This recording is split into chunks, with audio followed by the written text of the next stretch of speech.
Shut up and sit down. तो चलिए आइए अब हम लोग पढ़ते हैं हिस्ट्री का एक और chapter number 7, the Guptas and their successors, AD 300 to 750। अब देखिए, अब हम लोग गुप्त वंश के बारे में पढ़ेंगे और उनके उत्तराधिकारी के बारे में पढ़ेंगे। यह 300 ईस्वी से 750 ईस्वी का काल था। आइए आगे देखते हैं। After the decline of Kushanas, north India witnessed the rise of Gupta dynasty.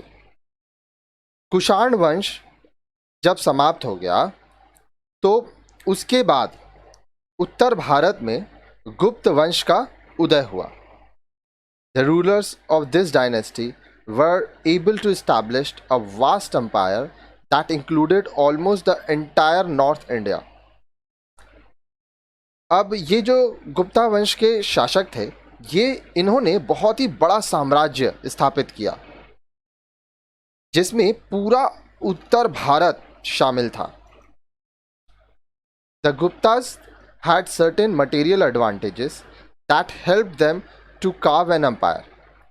अब जो गुप्तास थे उनके पास कुछ भौतिक परिस्थितियां थी जिनका उनको फ़ायदा होता था और इसके वजह से वो एक बहुत ही बड़ा साम्राज्य बना पाए। दे operated from eastern UP and Bihar which was very fertile. अब देखिए, गुप्तास कहाँ से काम करते थे? वे उत्तर प्रदेश के पूर्वी भाग, जिसको पूर्वी उत्तर प्रदेश कहा जाता है, तथा बिहार से पूरा साम्राज्य चलाते थे। और ईस्टर्न उत्तर प्रदेश, पूर्वी उत्तर प्रदेश और बिहार बहुत ही ज़्यादा उपजाऊ थी।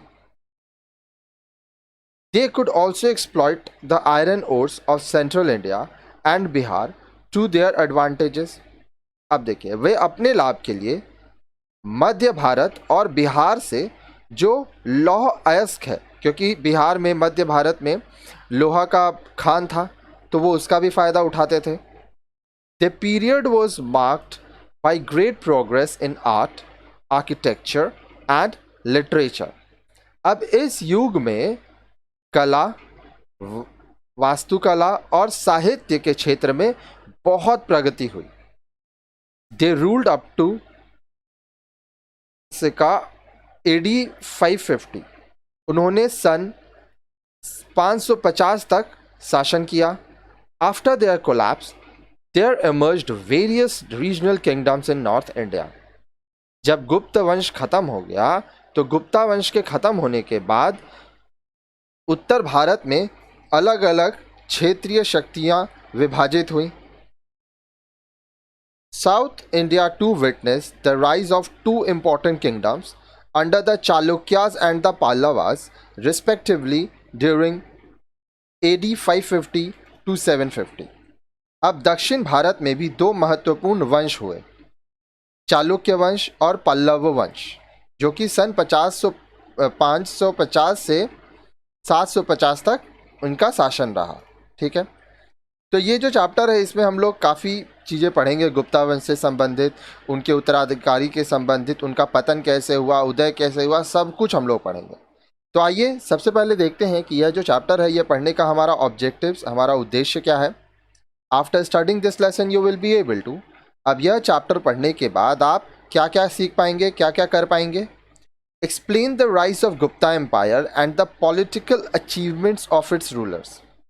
अब देखिए, गुप्ता साम्राज्य का किस तरह से उदय हुआ और उनके जो शासक थे उनकी राजनीतिक उपलब्धियों के बारे में आप बता पाएंगे, इसके बारे में आप पढ़ेंगे।